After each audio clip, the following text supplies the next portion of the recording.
This is Kvmr FM Nevada City, KCPC Camino Placerville. The program is Dreamwalk. The host is Michael Ben. The co-host is Mischief. And we are here with... Sonam. I'm just thrilled. We got a long-haired indigenous person in our broadcast booth. And it's not an Indian or a Mexican. It's a Tibetan. Hi, Sonam.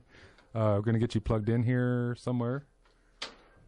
And this is me humming while we're plugging him in. He's in town to show a film called Drensol, A Story of Tibet.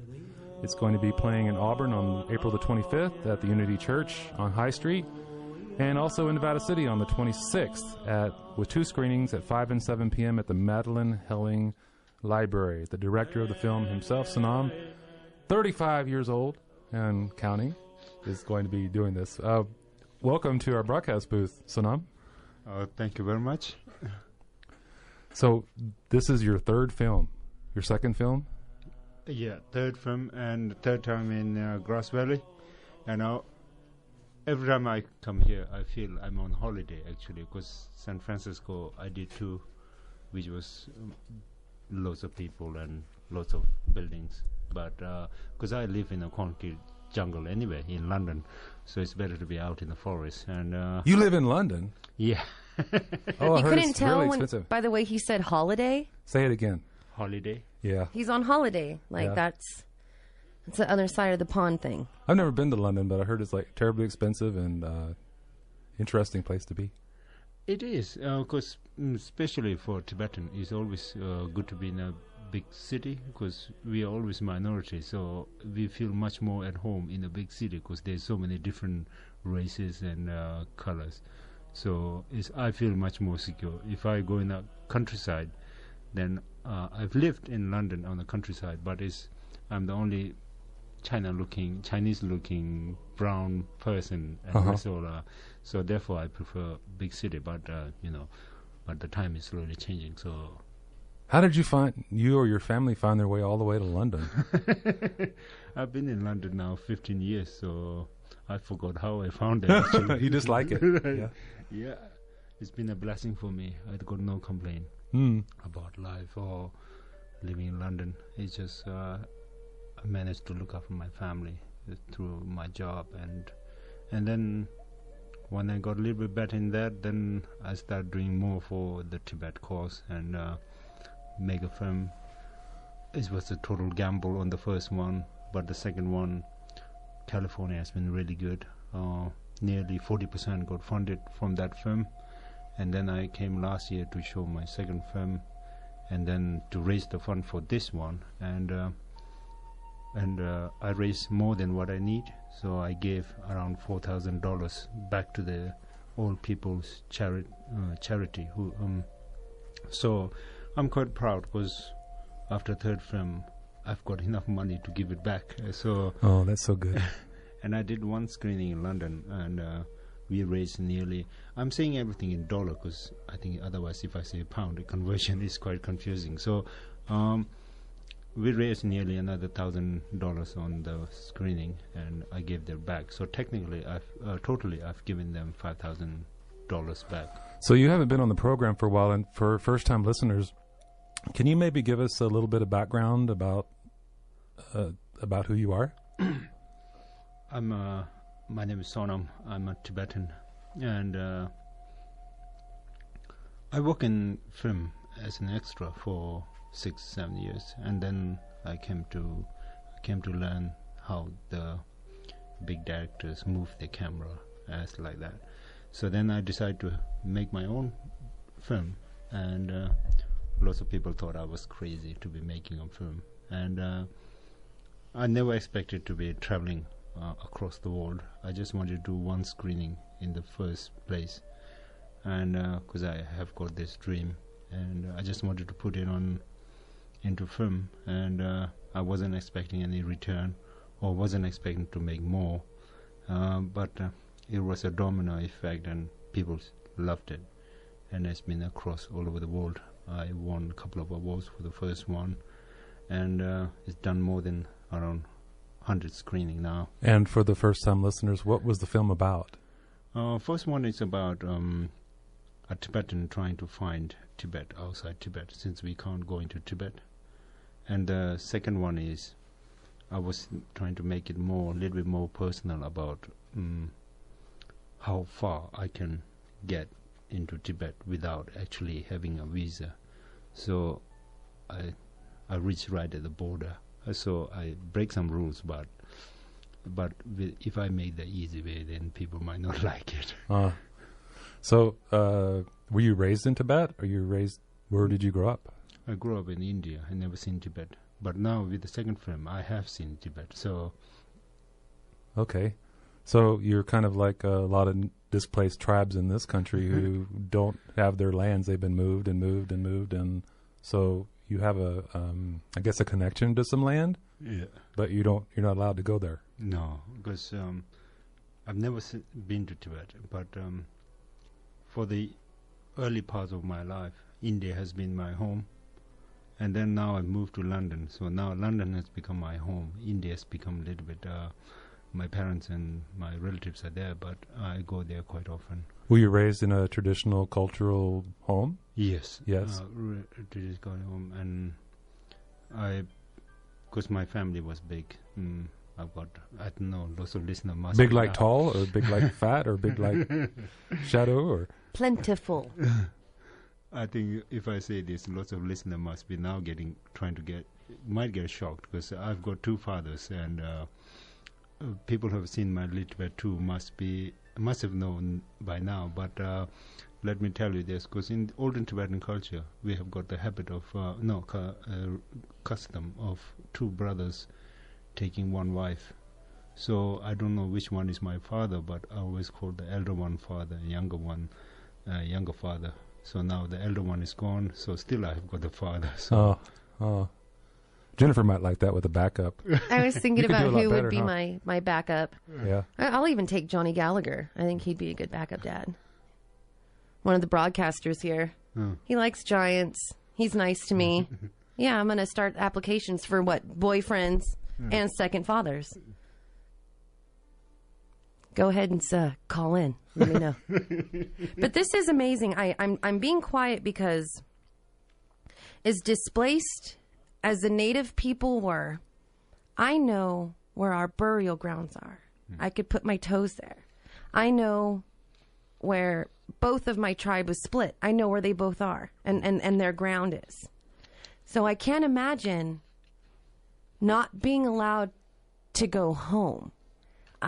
I'm quiet because that is just so profound to me. As much as I kick and scream and complain about the way America is, I'm a plane trip away from home. So how did that, do cultures in your family, because you're now separated and not even allowed to go back to Tibet, do you guys guard your culture and traditions more tightly? Because if it is lost, there's nowhere to go get more, in a way. You know, is there a panic there in maintaining your ways? There is always a panic, but the good thing about the Tibetan culture and religion is that it's not that you go and learn. It's a way of life. So whatever we do, you know, when we see something wrong, is that we feel compassion, or you know, those sort of things are taught with us when we were kids. So it comes naturally, you know. So it's simple as like, if you early morning, if you wish everybody good morning, then they replies back. Maybe one or two might not reply. They go on. But then that's not your problem, because so it's like if you plant a strawberry, it will grow strawberry. If you plant a chili, it will grow chili. So we are trying hard, because especially in the if you go to home, then would be easier to. But now, because of the rapid change in the world, we are also trying to get a little bit into the Western, learn the little bit of Western thing. You know, other side is always green, so I'm now always on the jeans and shirts. I'm not complaining. There's an app for all of it. Okay, I can run half my day with my thumb, a cell phone, and my couch. So I'm not upset with this Westernness all the time either. So. So you've come. So you're kind of like. I'm just guessing. Is it more or less your journey has been a journey of understanding yourself, and you've been able to do this through film to go back to where your people came from in your first film, and then your second film you go almost to where the people were and you stop, and then this third film, what's this third film about? There's quite a good story about this, because when I went to Nepal to make Little Tibet 2, the Nepal government is very strict on Tibetan. So since being a Tibetan, even though I'm a British citizen, but with the camera with me, and I'm going to a restricted area, which is Mustang and the Little Tibet 2. So I was quite, because lots of people have donated money for Little Tibet 2. So just as a safety precaution, I decided to interview 23 old Tibetans and then send the file back to London. So if something wrongs with the,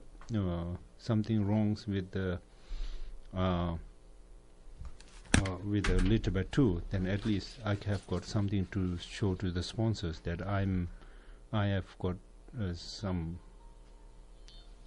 footage back with me. With the sponsorships and stuff, you kind of have an idea for something and you look for funding. Is that kind of how it works? And people support you to go on your rebellious Tibetan missions? It was hard, because when I first made the film, I never expected anybody to give me money, because I haven't proven anything, and nobody's going to give me money. So I've got a saving from my long stay in London, and I've got around $40,000. So I spent that, and I took a whole risk, and I wasn't expecting the money back. I just want to, when I grow old, I just want to say I have made a film, the dream, my dream. So therefore, for not to regret in life, I made that film. But when I did this tour all over Europe, and then after a couple of years, then I decided I want to make the second one. So then I announced that I'm making a film. So then people donate from all over the world. But I didn't hit the target. I got roughly like 70% of the funding, and mostly from California. So I'm really grateful to the people of, especially from Grass Valley and California. And they chip in from, I've got donation from $1 to $10,000 from every individual. So it was very good. And then when I completed the second one, by then, because I do a full-time job Monday to Friday, so the rest of the money, the post-production editing, I wait for my monthly salary, and I pay my editor off in bits and bobs. So it completed, and then I came to America to show that. And then when I was showing that, then I showed my third one, which say, I haven't got any money, can you, if anybody wants to help. I just don't need for the production. I just need for the post-production, the editing bit, which I need like around $4,000, $500.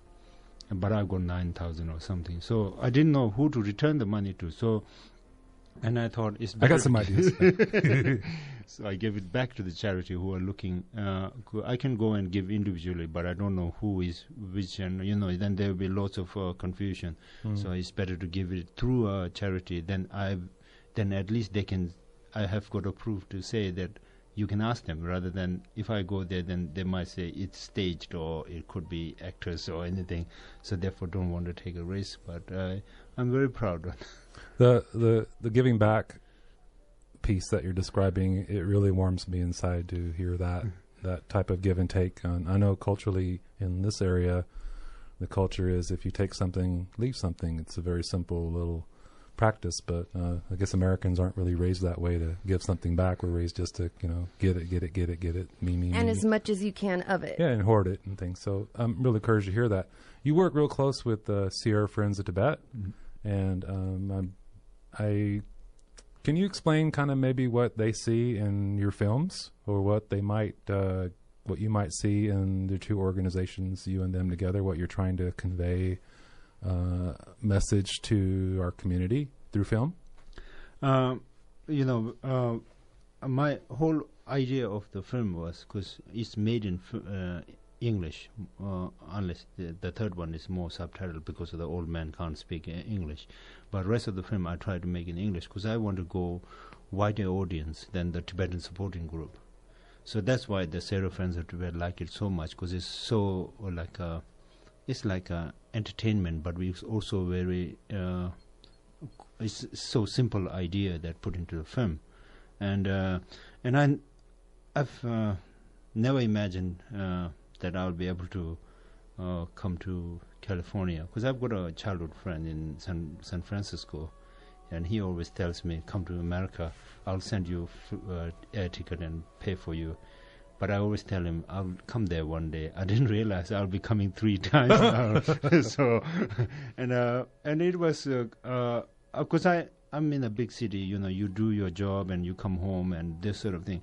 And I never saw like this much support group and like a Sarah Friends of Tibet, because when I came here, they invited monks and everything. So when I first came, they didn't saw a Tibetan man with the long hair, with a cigarette in the mouth and a beer in the hand. Oh. So it was quite shocking for them. But people have been really, really nice to me. So I always say, London is now my home, and Grass Valley is home away from the home. So I can feel more like a holiday here rather than coming here to promote the film.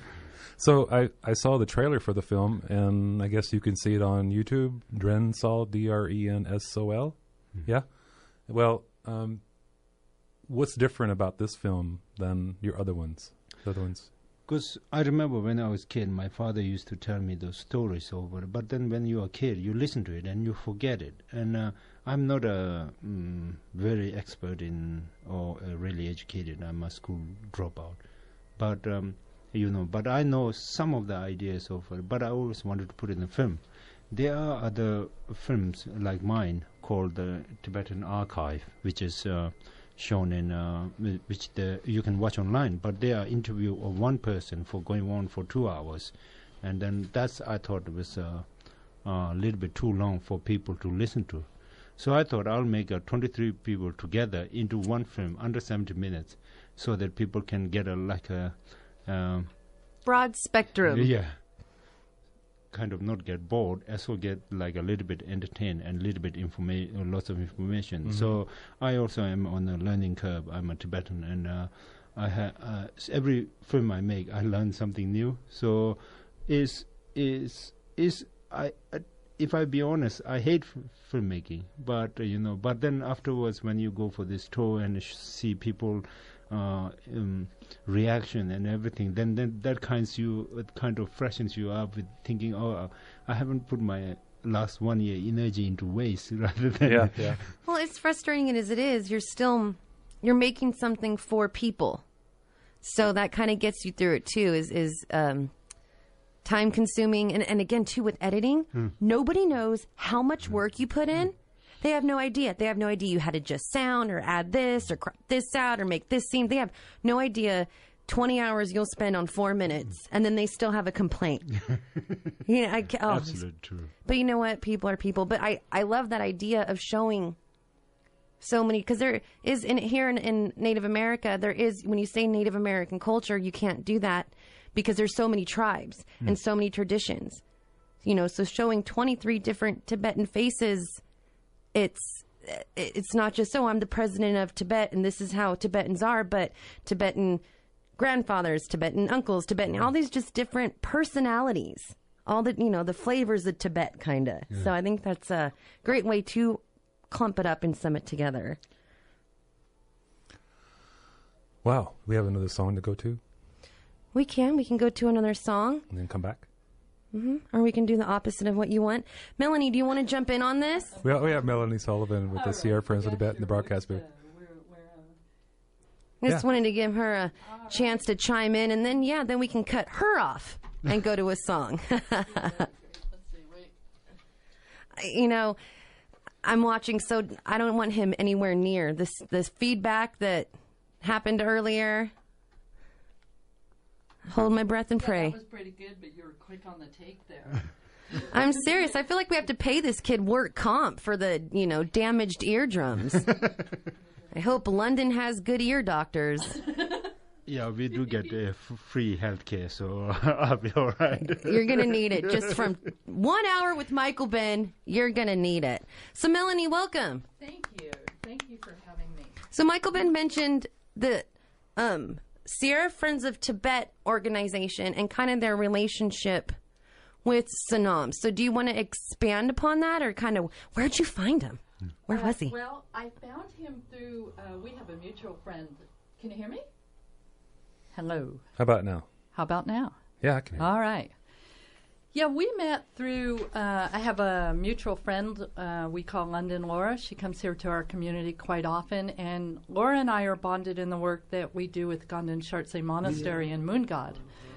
So she kept telling me she had this friend. He's a filmmaker. He made a film, and could we please look at the film? And so she put me in touch with Sonam, and we looked at the first film, and it immediately captured my heart.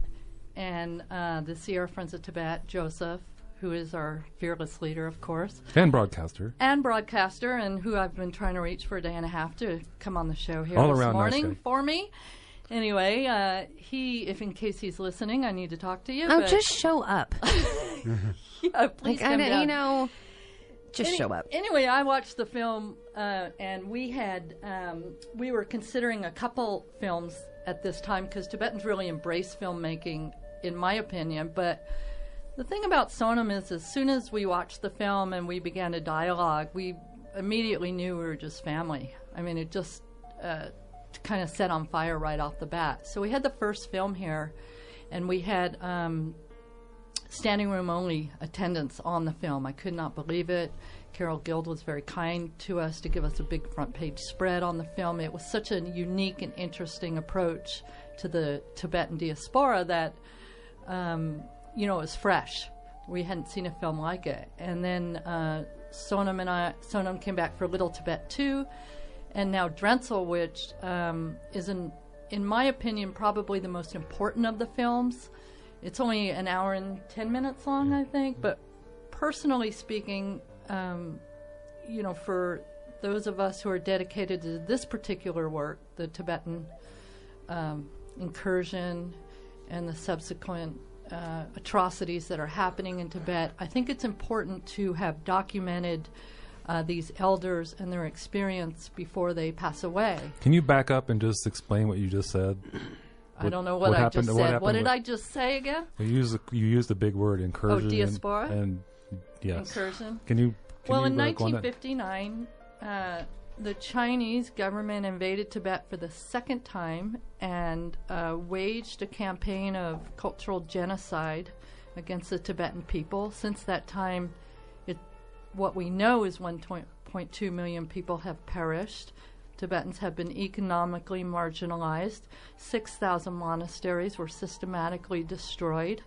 Tibet is being harvested for its uranium. It's been deforested. It's been dammed. All their natural resources that existed in a pristine Tibet prior to 1959 was stolen from the Tibetan people.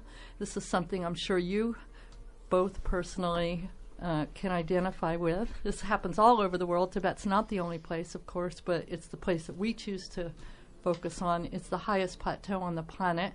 It's the head of the 5 river systems in Asia.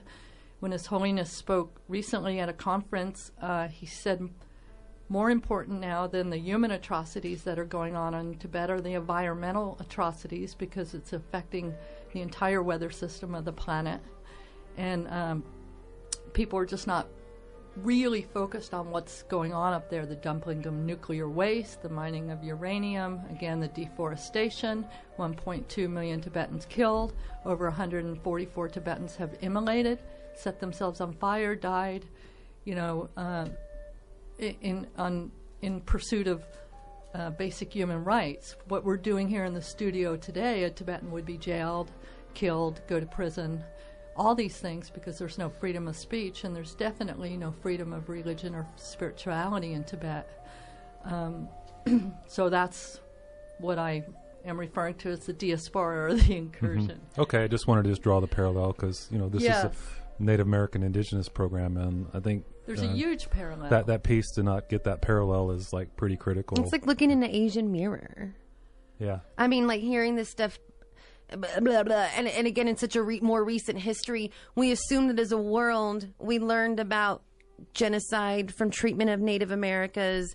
I assumed that we are done with racism because of Martin Luther King and everything that happened. I just make these assumptions that we've learned from mistakes as a planet, and to hear again in such recent history, and for this to still be going on, like I threw up a little bit. I want to scream, but the mic's going on right like, now. Right this minute. You know, another person just... So why don't we get all the natives together, like all the Indians together, and we can just go march on Tibet? I don't know. I'm pumped. I mean, correct me if I'm wrong. The Native American Holocaust was the largest Holocaust on the planet. Yes. Is that not true? I mean, yes. I don't know. People have just been decimated for eons, so it could be. Yeah, same as it ever was. It was right? by a large extent. The thing about largest native population in the country was in Sacramento, right at the gold rush. Wow. Yeah. So that's how horrible it was here. Yeah, it was very, big karmas here, big collective karmas, you know. Well, I say we take that collective karma and take it straight to Tibet, because I'm ready. Is there a wall to knock down? What do we got to do? I think Sonam's working on that wall, isn't he? Yeah, Give me a hammer? One Tibetan at a time, that's what we say. Yeah. A hammer, so a feather? there's been some pretty drastic things that people have done to, I guess, get the governments to look at things differently, treat these people that are human beings differently, and you're doing this through a film. You know, I think it's a lot more comfortable than some of the more extreme measures of getting social change in the world. So what are you really trying to say in your films? Have you figured that out yet, or you don't just kind of figure it out as you put things together? Do you have a script? You know, what are you trying to do here? I really don't have a script. I just have got this idea, and then when you're on the set, you try to say, and touch wood, most of them turn out quite good. You know, before when I tried to talk about Tibet to individual, if I try to talk to you in a cafe or something, you might listen or not, whether you're trying to have a conversation. So it's really hard for me to see the reaction, whether you're really interested or you are living at the moment. So with the film, the good thing is, like in the theater here, there were 325 people turn up. So I don't have to talk much. You know, the film itself tells the story, and then they come and talk to you, and you do the Q&A. So which is for me, I've found a tool of the finding telling somebody about Tibet in not in a like a verbal way, but in a film way. So if I talk to 10 people, I don't know whether 5 people are listening or not, or 2 people are not interested at all. 1 people may be against it. So technically, there may be 2 persons who really want to listen. So with the film, it's much easier for me to say. And personally, I think I found a purpose in life that I can reach a bigger audience through the film than me telling stories about Tibet and to individually, and it's quite hard. I think you too must have tried the same with your friends or with the strangers trying to tell about the native story, and it's quite hard telling one person whole the story of the atrocities. Atrocities. Oh, okay, happened. So it's you only can tell as much as the other people want to listen or the time permits. So with the film, it's so easy because it's the footage and how it's edited is much easier for me. I know in my own looking in the past of what's happened, there's emotions that come up, extreme sadness, anger, grief, almost the formation of solutions to the problem, and then there's this big sense of overwhelm, and then my day by day goes by and I can't get to this horrible thing to fix, and another day of my life is whittled away. And you know, how do you sit with this horrible thing and not get overwhelmed by it? I don't get angry. When I was younger, I used to get quite angry and emotional. Now I've managed to control my anger, so for the last decade or something, I've never ever raised a voice.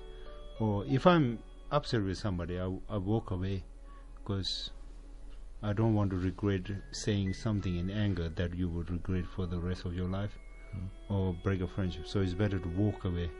So that's what I do. I don't know whether it works for anybody, but I guess what I meant more is, I meant more like what's happened to not you personally, but to your people, to those that you're learning about now, that rich culture, the temples, your people. From the past, Yeah. the struggle and everything is always sad and emotional. But then whatever I am now is because of the past that gives me the strength. So that's why I try to be something useful than being just a angry man.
She got no hang-ups, she don't mind the rain. She made me smile, she made me feel no pain. This lonely little danger couldn't do no wrong. This lonely little stranger couldn't last that long. Broken all words he spoke, shining down on the veil. Broken all words he spoke, shining down on the veil. Ooh la la la la la la la. Ooh la la la la. Ooh la la la la.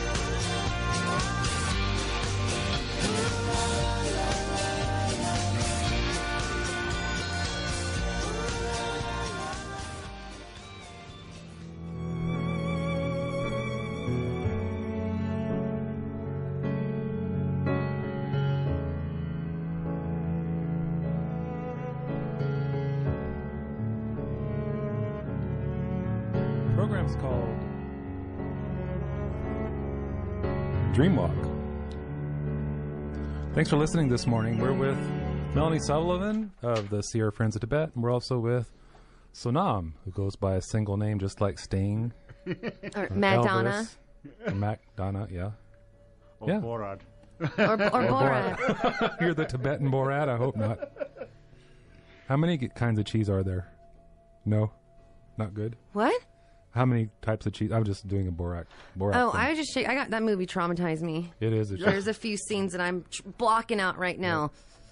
So Drensol has a film in town called A Story of Tibet. And Melanie, can you tell us where and how and hook us up to that? Yeah. So, thank you, Michael. You're welcome. So, we're showing the film. This film is going to be in Shasta on Friday night with the Mount Shasta Friends of Tibetan Culture. But in town, we'll be in Auburn on Saturday night at the Unity of Auburn in their cinema series, Saturday night cinema series, and Sunday we're doing 2 screenings at the Madeline Helen Library at 5 p.m., 7 p.m. These are free screenings. Donations are accepted, and we'll go to the filmmaker for either the elders and whatever he does. I want to say something about Sonam and his films to address what he was talking about earlier. And his relationship with Sierra Friends of Tibet. The thing about Sonam is, I'm gonna toot his horn here. Good. Okay, is he's a guy that walks it like he talks it. Okay, he works a job, he makes his films, he takes care of his parents, he takes care of other people, he gives back to the community. He does football coaching programs. He's just somebody who reinvests himself back. He's not just talking about it.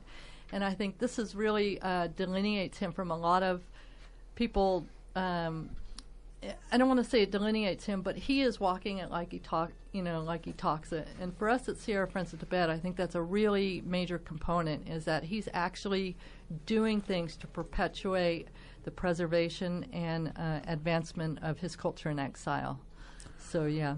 Well said. Yeah, thank you. Thank you. Regarding the film, okay, little ego here. Personally, I feel like Sonam made the film for me, okay? That's just me. That's the way I like to think. Because this film is something that I see as critically important. Capturing Tibetan oral histories before these people all pass on, the people that actually lived through the invasion of Tibet. Mm-hmm. And that's what he did. I mean, he went out and he made the film and he brought it back. And so I have a personal love for this film. I've seen it through the whole entire stages, all his editing processes. I've probably watched it about 20 to 25 times, and I do not get tired of it, because it's a document of what actually occurred at the time that it occurred. We're not getting second or third hand information from these people. And this is what makes it so important. A primary source. It's a primary source, and these people are dying, and it needed to be captured now before, within the next 5-10 years, that's it. So if we don't learn from our history, we're going to repeat it. And so I love the film. I have a personal attachment to the film, and I'm just so grateful that Sonam used his time to make the film. Please come out and see it. It's only an hour and 10 minutes long, and it will not leave you where you are. It's a very good film. And one more time, where and when? Saturday night, Unity of Auburn, on High Street in Auburn. I don't have the poster in front of me. Okay, hold on. Here we go again. Saturday, April 25th, 7 p.m., Unity of Auburn, 1212 High Street. And in Nevada City, Sunday night, 2 screenings, 5 p.m. and 7 p.m. at the Madeline Helen Library. All the details are on our website at www.sierrafriendsoftibet.org. Well, now I understand why he drags you around. He's laying there too cool for school, kick back while you're tooting the horn, promoting it. You love it, let's run for our stakes, the whole globe. It's like, all right, I'm going to drag her around with me just to let her say stuff while I sit there like, yep, that is it, that is me. I'm awesome. Yeah. Well, it was such a pleasure to spend some time with both of you. Thank you for having us once again. I'll just remind you that when he came on his first visit, because he had played an extra, he had been casted as a Native American in many films. Extra. He's been in many major films like The Bourne Legacy or Incident. You were in that one? Yeah, I was in Batman an episode Returns. of Leverage. Yeah. He wanted to meet Native American people, and you and Don Ryberg and Jeremy and everybody took him out to the I want to Native see how he played us. cultural How? site, and he loved it. That was like the thrill of the entire, 4-week tour. So coming out to connect with you guys, and that created the bond. And I appreciate you keeping it alive. Hey, Yeah. anything to say? The film is called Valhalla Rising, and the funny thing is, it was American director. So instead of taking 25 natives, I think 25 or 35 natives to Scotland to shoot it, they decided to. The director got a bit of information that Tibetan looks like natives, so they called us for audition, and there were like around 35. They jetted us to Scotland, and we are all put in a native costume. Actually, we look like one because people get still get confused. Yeah. Cousins. I'm not touching that with the 10-foot pole. Okay, I'm like, good. I'm stepping out. So, anything you want to say before y'all head out? I know you got a busy schedule, and I've been. Thank you very much for inviting me. It's been a second time here, and also for the people of Grass Valley, especially because they've been really supportive to my film all the way now to here, and I'm here to make the fourth one. It's already started. What? So it's hard because some people always says, why don't you promote it a little bit more? But once you finish one, then there's another one going on. And then because I do a full-time job, it's really hard for me to divide myself. And, but life is good. So hoping to see lots of the friends and people in the screening. And I'm looking forward to it. I might have forgotten their name, but I can't remember their face. So if I forget a name, I do apologize. So Yeah, I and Sonam likes to pre-apologize all the drink time. beer, too, so if you're out and about and want to take him out for a beer, that's good. all right. All right. Well, thank you guys so much, and we'll probably see you this weekend. Yay. Thanks This a lot. is KVMR FM Nevada City. Program's called Dreamwalk. I'm Michael Ben with my lovely daughter, Miss Jiff, and we've been with Melanie Sullivan with the Sierra Friends of Tibet, and Sonam, who goes by one name like Sting, who is a film producer of Drensol, which is going to be playing at the Unity Church on April the 25th and Nevada City on the 26th. Are you mad at me right now? Yes. Because you won't stop talking long enough for me to get to Gary Small. Oh, you're going to get to Gary Small? Oh, my goodness. Do you not read any of my memos? I only read in Choctaw. I never learned to read.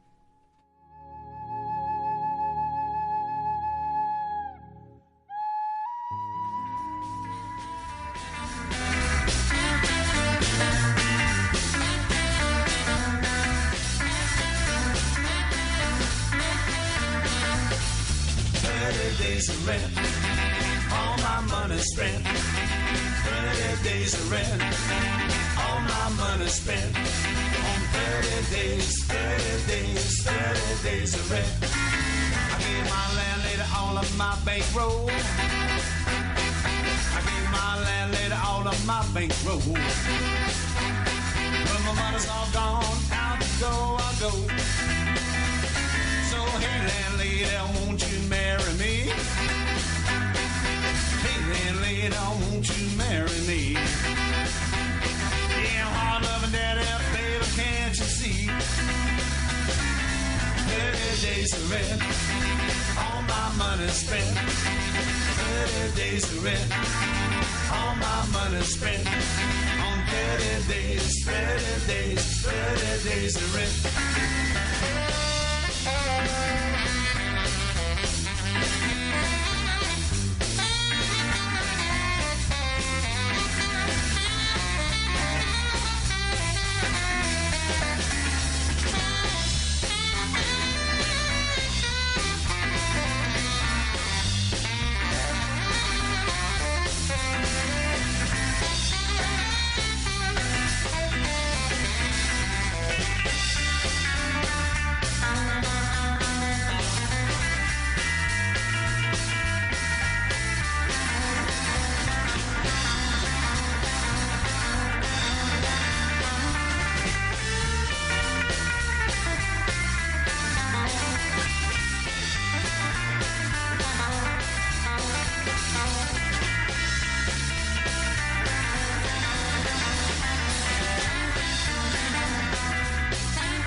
Say you got 30 days and make sweet love to me. Got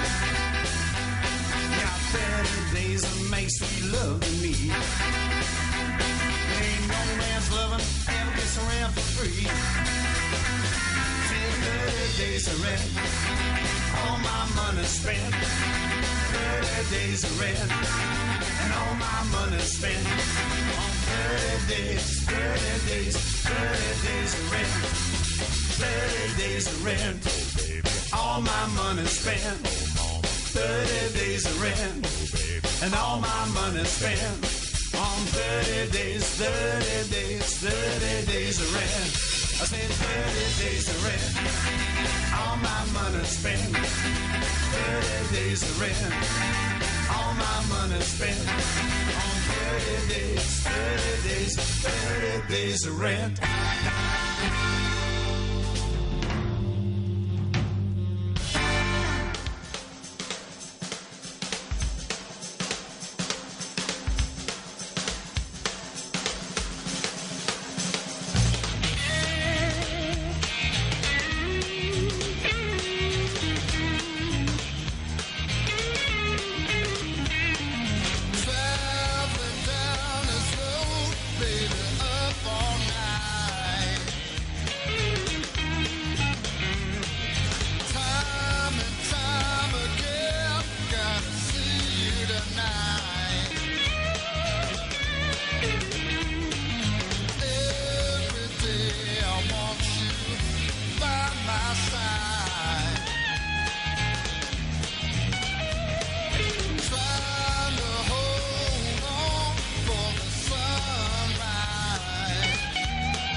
Sparkle on her long hair, pick up on man.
semi-comforting. Darn, it's almost time to go. It's always time to go. Knowing that... Well, that was deep. Is that because we had a Tibetan in here? No, it is. And it's frustrating because, like, here they are dealing with recent rough stuff, and they're handling it all generously and Buddhistly and bigger picturally and lessonly, and just kind of makes me feel bad a little bit. Good. Well, I'm driven by anger. Okay, well, how about this? Mary Gold will perform along with Nora Jane Struthers on Friday, April the 24th at 6:30 p.m. at Harlow's, 2708 J Street in Sacramento. Visit harlows.com. And instructors Tyrone Gore and Lenny O'Flanagan will teach a 3-week class on dance and Qigong starting Friday, April the 24th, 7 to 8:30 p.m. at Ambiance, 884 Lincoln Way in Auburn. Pre-register at pre-register at 878-4828 or at onerivermedicine.com. We'd like to thank Sweetland Garden Supply in downtown North San Juan, offering local veggie starts, trees, soil, organic amendments, lights, gardening tools, gardening classes, and more. Sweetland Garden Supply is on Facebook and 292-9000. Dig it! Briar Patch Co-op, sponsoring co-op cooking classes at 648 Zion Street, Friday, April 24th, 6 p.m.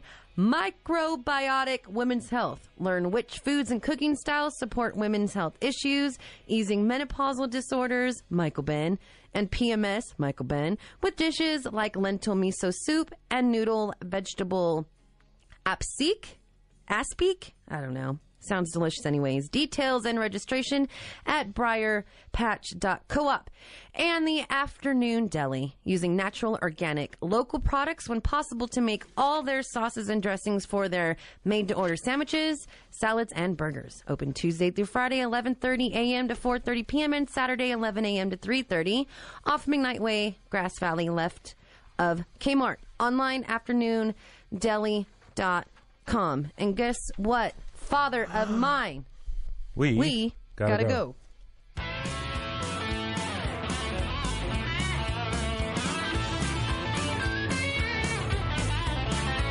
Well, I left my broke down pickup down to Prophet, and I'm coffee reservation about tonight. Well, I live my life from day to day, yeah, hand to mouth, the only way when payday comes is powwow 49. Well, I fixed my truck this week and time for rolling, and I work all week and get my sleep tonight.